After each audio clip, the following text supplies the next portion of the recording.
On manifeste pas que pour les cheminots, on manifeste aussi pour toutes les personnes qui sont impactées directement avec toutes les réformes qui vont se passer avec les lois Macron. Quand on voit qu'une grève par jour, ça dépasse les 200 à 300 000 euros, 300 millions d'euros par jour, ça n'impacte pas seulement que les usagers, ça impacte aussi toutes les petites entreprises à côté, avec le fret, avec toutes les petites entreprises qui ont un rapport avec le ferroviaire. Et au bout d'un moment, on ne peut pas dire à 100% que Macron va lâcher. Mais voilà, il n'y a pas que les cheminots qui sont dans la rue, il y a aussi les étudiants, il y a Air France qui se met en grève aussi, il y a les avocats, il y a pas si longtemps que ça, il y avait les retraités. Donc au bout d'un moment, il n'y a pas que les cheminots. Les médias ont tendance à taper un peu sur le dos des cheminots. Mais ce qu'il faut savoir, c'est que les cheminots, on ne se bat pas que pour nous, on se bat aussi pour toutes les autres personnes qui ne peuvent pas faire grève, parce qu'ils sont tenus avec des employeurs que si derrière ils ne viennent pas au travail, ils peuvent être licenciés. Donc ils peuvent avoir une opinion positive avec nous, mais ils ne peuvent pas faire grève. Donc du coup, nous on est là aussi pour les représenter, quoi. Toutes ces personnes qui sont solidaires de vous, les retraités, Air France, on l'a vu aussi Carrefour ce week-end. Ça vous fait quoi? Vous êtes content de cette solidarité? Et là, qu'ils font le rapprochement avec mai 68. Bah, mai 68, moi j'y étais pas. Hein. Après, effectivement, ça fait toujours plaisir d'avoir quand même d'autres personnes qui sont d'accord et qui sont dans notre mouvement. Et voilà, c'est tout ce que je peux vous dire. Moi, je manifeste pour le développement du ferroviaire, pour les usagers, pour les cheminots et pour le monde du travail. Parce qu'aujourd'hui, c'est clair que le gouvernement il a une stratégie pour casser les cheminots, on est une digue et après il va s'attaquer à tous les salariés, tous ceux qui ont des droits, tous ceux qui ont des conventions, des statuts. Voilà. Concrètement, dans le plan que le gouvernement prévoit, qu'est-ce qui ne va pas, qu'est-ce qui vous pose souci? C'est l'ensemble, c'est l'ouverture à la concurrence où on va supprimer un tiers des lignes, c'est la remise en cause des droits par exemple, c'est même les dessertes TGV qui seraient remises en cause, c'est malheureusement un choix politique qui continue pour faire du tout camion, du tout car, du tout routier et pas du tout rééquilibré. Après on nous parle d'écologie mais je vois que c'est pas la politique du gouvernement. Il ne met pas les moyens et il ouvre à la concurrence. Si c'est comme dans le fret, malheureusement, eh ben, ça sera une réduction de tout ce qui est déficitaire. Et malheureusement, il y aura quelques lignes qui rapportent un peu pour le privé. Et les usagers seront les grands perdants. Il faut savoir par exemple qu'à Londres, le pass Navigo c'est 381 € mensuels. Et ça on ne le veut pas en France. Vous êtes confiant pour la suite, vous y croyez? Vous pensez que le gouvernement va finir par céder? Moi je pense que je suis confiant, à condition que les cheminots ne soient pas seuls, que d'autres secteurs, d'autres travailleurs se mobilisent. Il y en a déjà qui se mobilisent comme Air France, Carrefour, les étudiants qui ont ta sélection par exemple, les éboueurs. Je pense qu'effectivement on ne pourra pas gagner tout seul, mais s'il y a une convergence des luttes, on peut gagner, on peut faire reculer ce gouvernement qui est au service des riches, qui a fait 3 milliards de cadeaux aux plus riches et qui veut maintenant faire la poche des retraités et des travailleurs de ce pays. Donc Macron, non, on ne cédera pas. Justement, la convergence des luttes, il y en a beaucoup qui font le parallèle avec mai 68. Vous pensez que ça peut arriver? Je pense que ça peut arriver et c'est ce qu'il faudrait. Alors 95, 68 ou 36, aujourd'hui c'est tous nos droits qu'on veut remettre en cause. On veut faire baisser le coût du travail. Moi je ne veux pas des payes à quelques centaines d'euros. Je ne veux pas des travailleurs sans droit. Donc effectivement il faudrait ça. J'espère qu'on l'aura et nous on va tout faire pour que ça arrive. Première journée de grève, une journée apparemment beaucoup plus forte en termes de mobilisation qu'on le pensait. C'est aujourd'hui les cheminots qui mettent la pression sur le gouvernement. Allez-vous gagner? Pensez-vous que vous allez gagner? C'est pas une question de victoire ou de défaite, c'est juste une question de... qu'on nous respecte. On n'est pas respecté et il n'y a pas que nous. Vous voyez, la lutte des classes va arriver, la convergence de toutes les manifestations va arriver. On l'attend depuis des années, elle n'arrive pas. Pardon? On l'attend depuis des années, la convergence des luttes. Vous y croyez cette fois-ci? Ah oui, les étudiants sont là, les pétroliers vont se mettre en grève. On avait même vu que dimanche, Carrefour faisait grève, Carrefour. Donc on se demande jusqu'à où le gouvernement va mettre des bouchons d'oreilles pour qu'ils nous entendent. Parce que cette réforme, je crains qu'elle ne soit pas bien pour cette société. Est-ce que vous pensez que vous avez suffisamment de puissance, de ressources face au grand capital qui fait notre politique? On le sait aujourd'hui, c'est pas un secret. On n'aura jamais de ressources assez suffisantes. C'est eux qui dirigent le monde. On n'aura que notre voix et notre bulletin de vote. Et à chaque élection, on nous drague grossièrement. Bon, la manifestation va être compliquée parce que les jours de grève ne seront pas payés. Vous avez réussi à vous organiser, les cheminots, pour tenir jusqu'au mois de juin, tel que vous l'avez déclaré? On va se priver. On va se priver, on est des privilégiés. Mon salaire de nanti, je vais arrêter de rouler en Ferrari. C'est une bonne mesure déjà. Je vais essayer de reprendre ma R5. Je sais pas, non mais le discours qu'on entend à la télé sur nos privilèges, c'est insupportable. Pour nous qui gagnons 1200, 1300 euros, on nous prend vraiment pour des nantis. C'est pas possible. Bon, votre motivation à vous, vous êtes prêt vous à tenir sur plusieurs semaines, sur plusieurs mois? Moi, ma première motivation, c'est les anciennes personnes, c'est les anciens de la SNCF qui m'ont donné. Quand je suis arrivé dans cette société, on m'a transmis le savoir, mon savoir sur mon métier. Actuellement, je veux transmettre le savoir qu'on m'a donné, mais je ne peux pas le faire parce que les entreprises privées ne nous font pas de la concurrence. Que les entreprises privées soient là, c'est un bien en fait.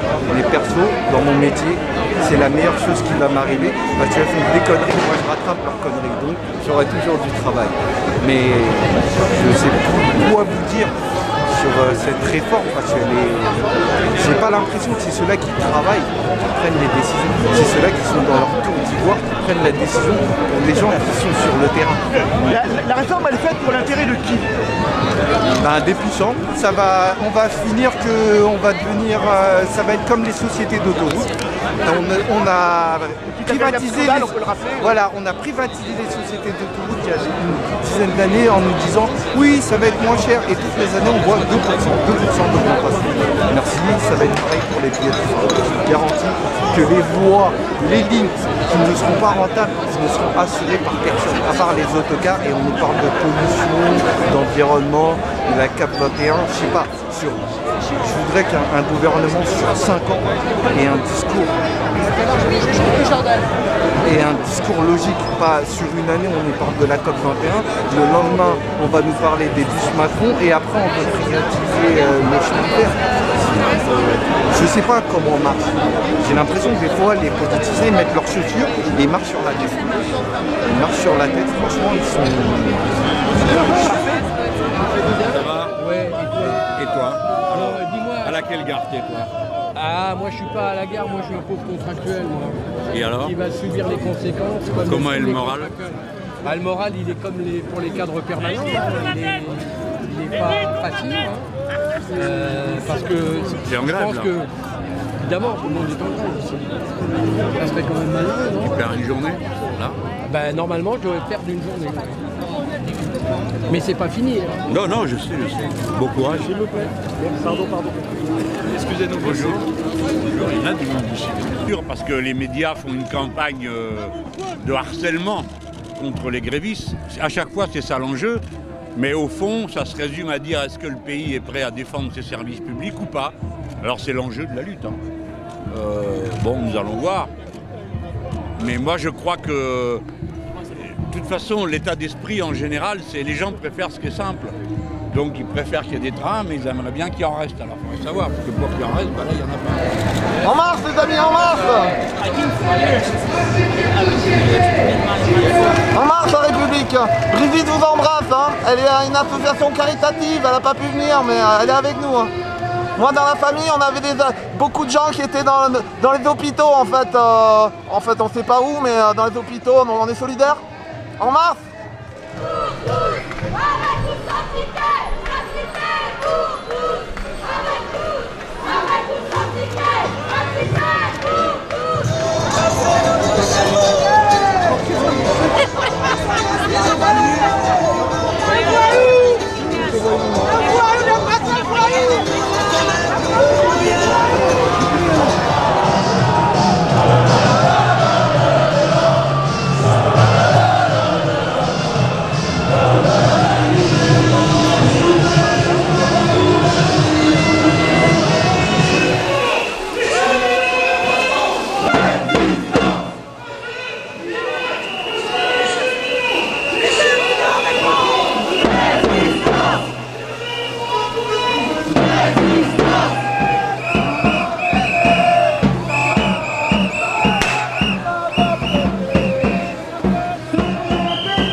ce qu'ils ont, ils l'ont volé, ils l'ont volé.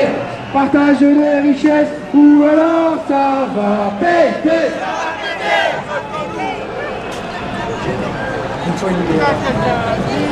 Contre Macron, c'est dégueulasse.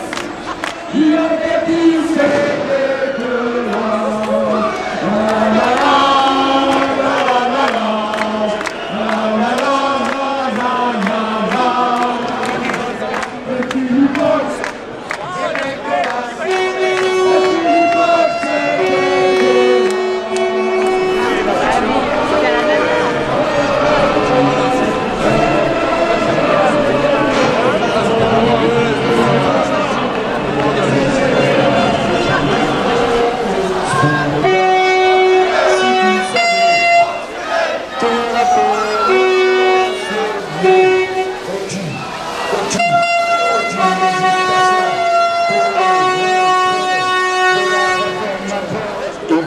La grève, retrait de la réforme, il faut la grève pour le statut, il faut la grève. Étudiants, même Macron, même combat, cheminots, étudiants, même Macron, même combat, cheminots, étudiants, même Macron, même combat. Par la grève et par l'action.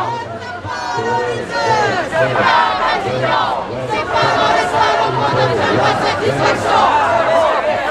La jeunesse est dans la rue, Macron t'es foutu. La jeunesse est dans la rue, Macron t'es foutu. La jeunesse est dans la rue, Macron. Les étudiants dans la rue avec les cheminots aujourd'hui, pourquoi?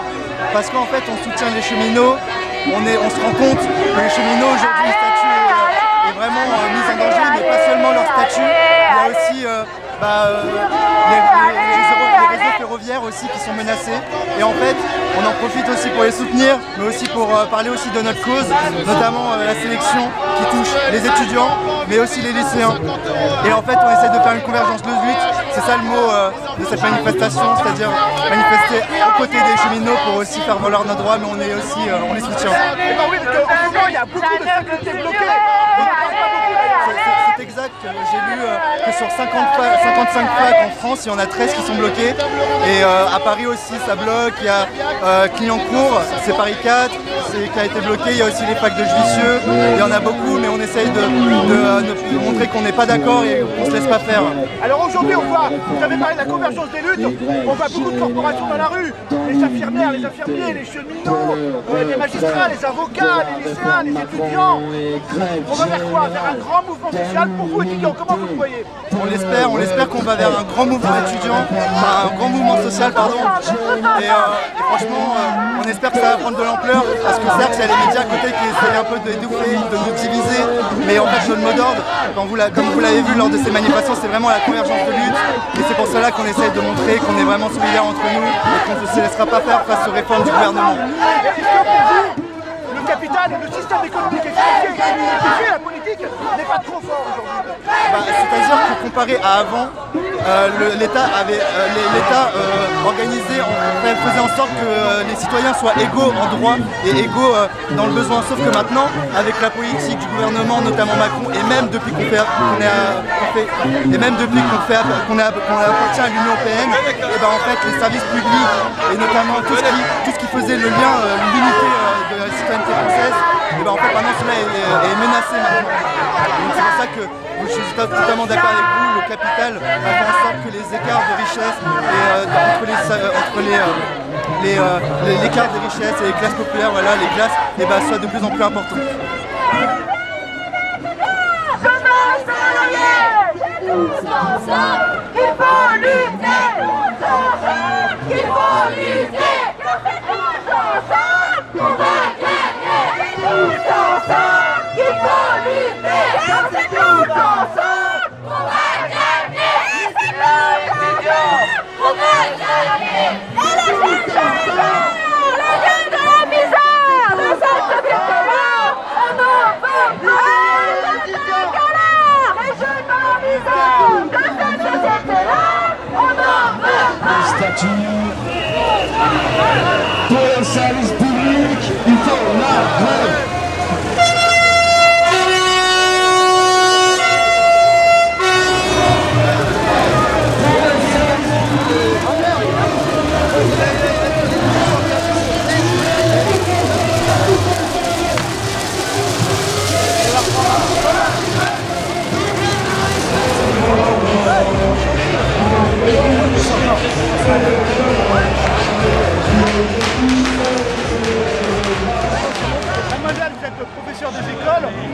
manifestez-vous aujourd'hui aux côtés des cheminots?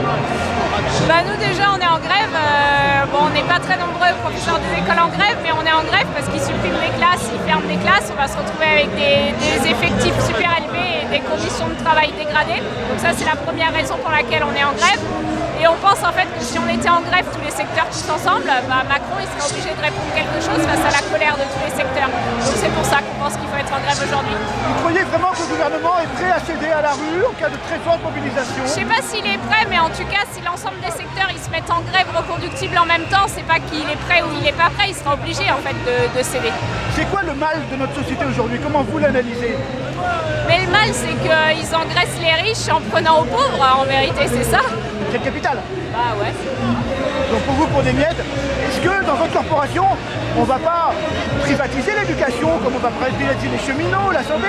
Est-ce qu'on ne veut pas tous les enfants dans des écoles privées dans 10 ans, 15 ans, 20 ans, qui coûteront très cher aux parents et qui donneront beaucoup d'argent au système économique? Est-ce que c'est cela, pour vous, l'avenir de l'éducation? En tout cas, ce qu'ils nous préparent. Bah peut-être. En tout cas, ce qui est clair, c'est qu'ils veulent commencer à s'attaquer à notre statut, au statut de fonctionnaire. Et ça peut être le début de la privatisation, c'est clair. Vous voyez, depuis quelques années, un manque de moyens dans les classes, en personnel, je sais pas, pour les voyages, pour les déplacements. Comment vous le vivez au quotidien, vous? Mais c'est horrible. Et pour les élèves, et pour les enseignants. Ouais, bien sûr. On a des effectifs. Alors, on va reprendre la vie. Mais on a des effectifs qui sont de plus en plus chargés, des classes de plus en plus nombreuses, et c'est horrible à la fois pour les enfants et pour les enseignants, qui ont l'impression de ne plus pouvoir faire leur travail, de ne plus pouvoir aider leurs élèves. Quand on en a 30 dans une classe, c'est évident qu'on ne peut pas aider tous nos élèves. Comment on vous explique dans votre hiérarchie le manque de moyens? Qu'est-ce qu'on vous dit concrètement? On nous dit qu'il n'y a pas d'argent, qu'il faut supprimer un fonctionnaire sur deux, c'était ça à un moment donné qu'on nous disait. Et donc là on nous dit toujours il faut se serrer la ceinture.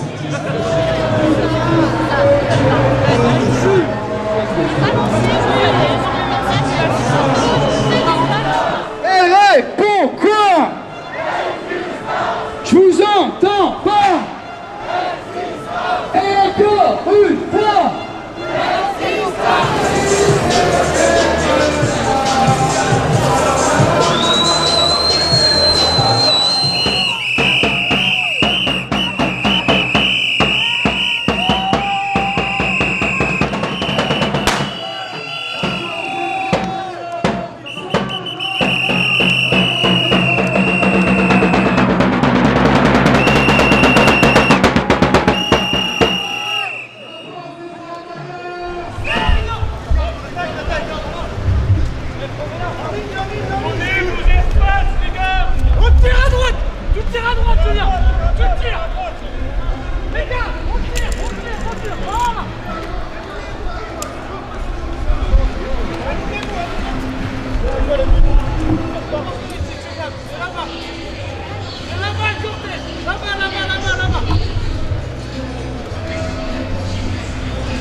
Ouais, c'est à la tête.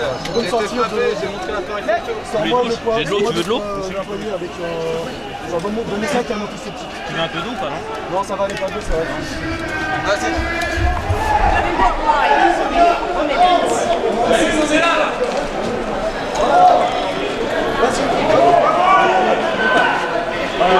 Action.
C'est pas au patron de faire la loi, la vraie démocratie.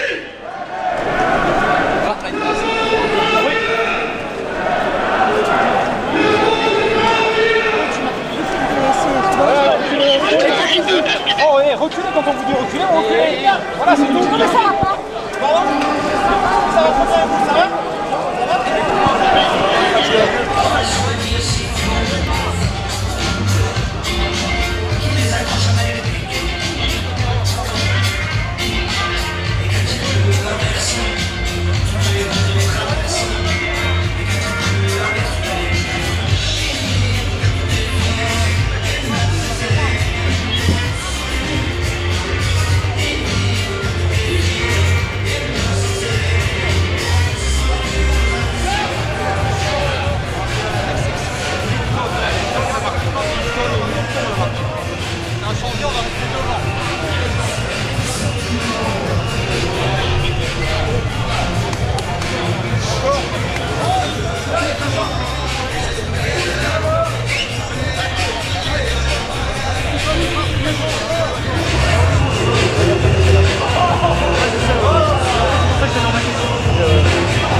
La dispersion, c'est là, par groupe de 10. Sorti côté trottoir. Par groupe de 10.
sens de l'irresponsabilité, comment dire, d'un sens de la morgue.